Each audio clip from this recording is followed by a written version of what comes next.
Israel ने ceasefire तोड़ा तो मुंहतोड़ जवाब मिलेगा। ईरान ने दी नेतन्याहू को सीधी चेतावनी। ट्रंप के सीजफायर के बाद ईरान का खुला चैलेंज। ईरान इजराइल के बीच सीजफायर हो चुका है, लेकिन बीच में खबर आई कि इजराइल ने ईरान पर फिर अटैक किया। इतना ही नहीं, सीजफायर शुरू होने के करीब 2.5 घंटे बाद ईरान ने भी इजराइल पर 6 बैलिस्टिक मिसाइलें दाग दी। लगने लगा जैसे फिर ऐलान जंग हुआ हो। अमेरिकी राष्ट्रपति ट्रंप ने फिर दोनों देशों को सीजफायर तोड़ने को लेकर चेताया और कहा कि इजराइल अपने पायलट्स को वापस बुला ले। इतना बड़ा हमला नहीं करना चाहिए था।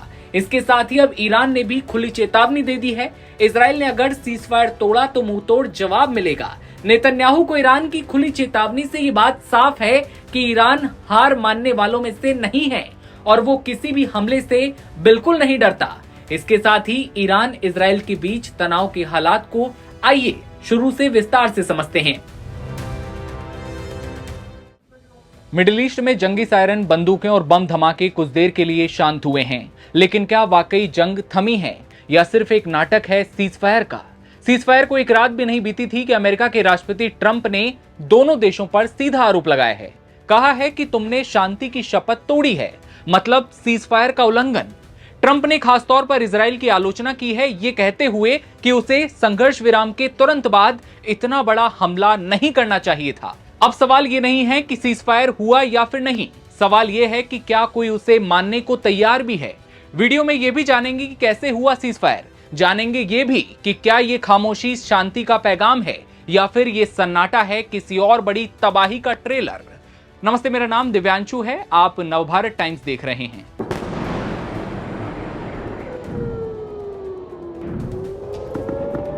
अमेरिकी राष्ट्रपति ट्रंप ने सख्ती से कहा है कि इजराइल बम धमाके मत करो। अगर तुम ऐसा करते हो तो ये एक बड़ा उल्लंघन है। अपने पायलटों को तुरंत घर वापस बुलाओ। ट्रंप ने कहा, मुझे ये पसंद नहीं आया कि इजराइल ने संघर्ष विराम पर सहमति जताने के बाद तुरंत हमला कर दिया। ट्रंप का ये बयान ऐसे समय में आया है जब इससे पहले इजराइल ने आरोप लगाया था कि ईरान ने संघर्ष विराम का उल्लंघन किया, लेकिन ईरान ने इन आरोपों को खारिज कर दिया था। अमेरिकी राष्ट्रपति ट्रंप ने कहा कि ईरान कभी भी अपने परमाणु कार्यक्रम को फिर से शुरू नहीं करेगा। उन्होंने कहा कि वो ईरान से खुश नहीं है और इजराइल से भी बहुत नाखुश हैं। बता दें कि संघर्ष विराम ऐसे समय में हुआ है जब ईरान और इजराइल के बीच पिछले कुछ दिनों से तेज हमले हो रहे थे, जिसमें दोनों पक्षों ने एक दूसरे के सैन्य और रणनीतिक ठिकानों को निशाना बनाया।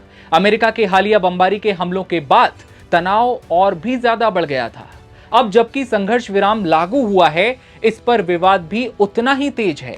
ट्रंप के इस बयान ने इजराइल की सैन्य कार्रवाई को लेकर अंतर्राष्ट्रीय स्तर पर एक नई बहस भी छेड़ दी है।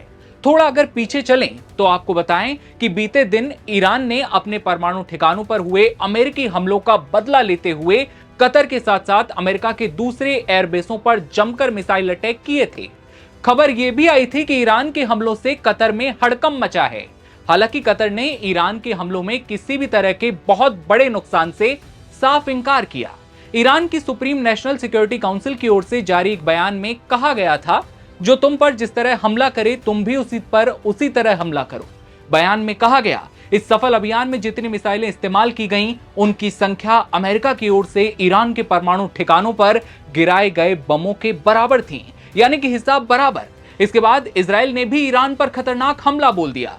इसी बीच अमेरिका ने कहा कि ईरान के फोर्डो, नतांज और इस्फहान परमाणु ठिकानों पर बंकर बस्टर बमों से हमले के बाद ईरान अब परमाणु बम नहीं बना सकेगा। अब सवाल यह भी है कि सीजफायर में बड़ी भूमिका किसने निभाई। रिपोर्ट्स के अनुसार अमेरिकी राष्ट्रपति ट्रंप ने कतर के अमीर से फोन पर बातचीत की और उनसे अनुरोध किया कि वो ईरान को अमेरिका समर्थित संघर्ष विराम प्रस्ताव को स्वीकार करने के लिए मनाएं। इस कॉल के बाद कतर के प्रधानमंत्री ने पहल की और ईरान को इस प्रस्ताव पर सहमति देने के लिए राजी किया।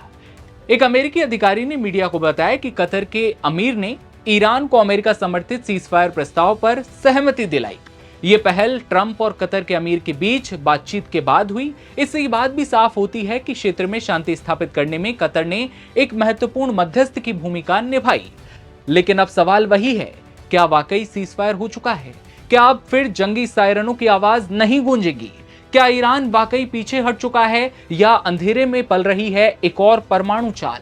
शांति का यह ऐलान हकीकत है या फिर सिर्फ तूफान से पहले की खामोशी? जवाब अभी धुंध में है, लेकिन निगाहें अब भी टिकी हैं उस आसमान पर जहां से फिर गिर सकती है आग, मिसाइल अटैक्स। अमेरिकी राष्ट्रपति डोनाल्ड ट्रंप ने ईरान और इजराइल के बीच सीजफायर करा दिया है। उनके इस कदम से मिडिल ईस्ट में बढ़ते तनाव पर विराम लग गया है। यह युद्ध विराम ऐसे समय में हुआ जब यह तनाव इजराइल और ईरान से बाहर निकलकर मिडिल ईस्ट के अन्य देशों में भी पहुंच गया था। ट्रंप के ऐलान से कुछ देर पहले ही ईरान ने कतर में अमेरिका के ठिकानों को निशाना बनाया था, जिस पर सऊदी अरब भी भड़क गया था। मतलब इजराइल और ईरान के बीच शुरू हुई इस लड़ाई में मुस्लिम देश भी आमने सामने आ गए थे। बात और बढ़ती तो एक दूसरे पर हमले तक भी बात पहुंच सकती थी। ईरान और इजराइल के बीच ये जंग 12 दिन तक चली। 13 जून को ईरान पर इजराइल के हमले से इसकी शुरुआत हुई थी। 13 तारीख को हुए इस हमले में ईरान के कई न्यूक्लियर साइंटिस्ट और सैन्य अधिकारी मारे गए थे। अपने ऊपर हुए इस वार से ईरान भड़क गया था। उसने इजराइल पर पलटवार किया और तेल अवीव को खासतौर से निशाना बनाया। ईरान और इजराइल के बीच जंग ही चल रही थी कि इसमें अमेरिका भी कूद गया। उसने ईरान में हमला किया, उसके परमाणु ठिकानों को नुकसान पहुंचाने का दावा भी किया। अमेरिका का हमला ईरान को बर्दाश्त नहीं हुआ। उसने मिडिल ईस्ट में अमेरिकी ठिकानों को टारगेट पर लिया और सोमवार को कतर में हमला किया। ईरान ने सोमवार की रात को कतर में अमेरिकी मिलिट्री बेस पर एक साथ कई मिसाइलें दागी। रिपोर्ट की माने तो ईरान ने 19 मिसाइलें दागी, जिसमें से 18 को डिफेंस सिस्टम ने आसमान में ही खत्म कर दिया। ईरान का यह कदम सऊदी अरब को रास नहीं आया। उसने कड़े शब्दों में इसकी निंदा की। सऊदी अरब ने कहा कि यह गैर जिम्मेदाराना कदम है, जिसे किसी भी हालत में सही नहीं ठहराया जा सकता। वहीं कतर के विदेश मंत्रालय के प्रवक्ता माजिद अल अंसारी ने कहा कि ईरान का हमला कतर की संप्रभुता पर हमला है। कतर और सऊदी के बयान से साफ है कि वो ईरान के हमले को बर्दाश्त नहीं कर रहे थे। सीज फायर नहीं होता तो वो ईरान के खिलाफ कोई कदम जरूर उठा सकते थे। सऊदी कतर अगर जंग में कूदते तो 1980 की यादें ताजा हो जाती। ये वही दौर था जब दो बड़े मुस्लिम मुल्कों की लड़ाई हो रही थी। बात ईरान और इराक के बीच जंग की हो रही है। 8 साल तक ये जंग चली थी। 22 सितंबर 1980 को इराक के तानाशाह सद्दाम हुसैन ने ईरान पर हमला करके जंग की शुरुआत कर दी थी। सद्दाम का मकसद उस समय ईरान में इस्लामिक क्रांति का फायदा उठाना और शत अल अरब नदी वाले इलाकों पर कब्जा जमाना था। इस युद्ध में करीब 5 लाख लोग मारे गए। दरअसल इराकियों ने ईरानी सैनिकों के विरुद्ध बेहद खतरनाक हथियारों का इस्तेमाल किया, जिनमें मास्टर्ड गैस सबसे ज्यादा घातक थी। इस गैस की वजह से हजारों नागरिकों और सैनिकों की जान गई थी। लाखों लोग घायल और विस्थापित हुए। 1988 में संयुक्त राष्ट्र की मध्यस्थता से दोनों देशों ने युद्ध विराम पर सहमति जताई थी। वहीं सीज फायर से ईरान के सुप्रीम लीडर खामनेई की सत्ता और जान भी दोनों बच गई। इजराइल और अमेरिका के मकसद खामनेई को सत्ता से हटाना भी था, लेकिन जंग पर विराम लगने के बाद खामनेई की सत्ता फिलहाल के लिए बच गई। यही नहीं, उनकी जान भी बची है, क्योंकि 12 दिनों की जंग में कई बार ऐसे मौके आए जब कहा गया कि खामनेई की जान खतरे में है, इजराइल उन पर हमला कर सकता है। कहा यह भी गया कि जान बचाने के लिए खामनेई बंकर में छिप गए। सुरक्षा को ध्यान में रखते हुए वो संचार के किसी भी माध्यम का इस्तेमाल नहीं कर रहे थे। लेकिन फिलहाल सीज फायर के बाद अब दोनों मुल्कों के बीच शांति फैल गई।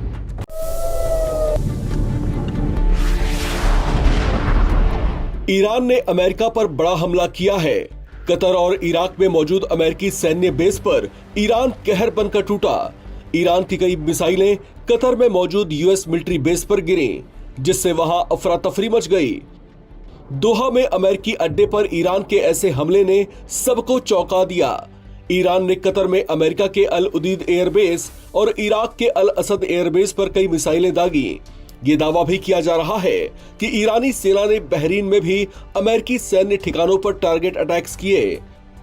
ईरान ने अमेरिका पर जवाबी हमले कर ये दिखा दिया कि वो अलग मिट्टी का बना है, जो ना किसी से डरता है और ना ही किसी के आगे झुकना जानता है, चाहे सामने अमेरिका जैसी महाशक्ति ही क्यों ना हो।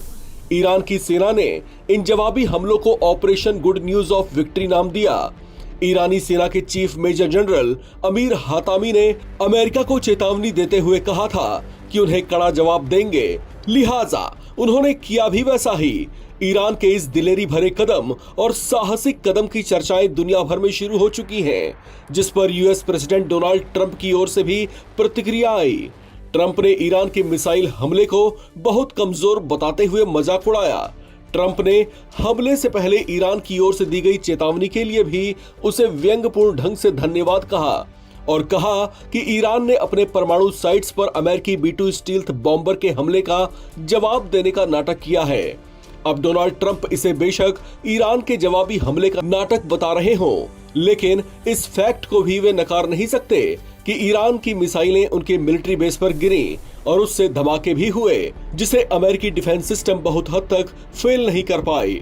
ईरान के ऐसे हमले के बाद पूरे गल्फ रीजन में हड़कंप सा मच गया, क्योंकि यूएस मिलिट्री बेस खाड़ी में कई देशों में मौजूद है। लिहाजा ईरान का हमला शुरू होते ही कई देशों ने अलर्ट घोषित कर दिया। इराक, यूएई, बहरीन और कतर में इसके बाद खतरे का सायरन बजते देखा गया। ईरान के आक्रामक रुख ने सबको डरा सा दिया था। किसी को पता नहीं था कि ईरानी मिसाइलें और कहां पर तबाही मचाएंगी। Operation good news of victory को लेकर ईरान के सुप्रीम लीडर अली खामेनेई ने पहले ही अमेरिकी सैन्य बेस पर हमला करने की चेतावनी दी थी। उन्होंने कहा था कि अगर अमेरिका इस जंग में कूदेगा तो उसके सैन्य ठिकानों को निशाना बनाया जाएगा।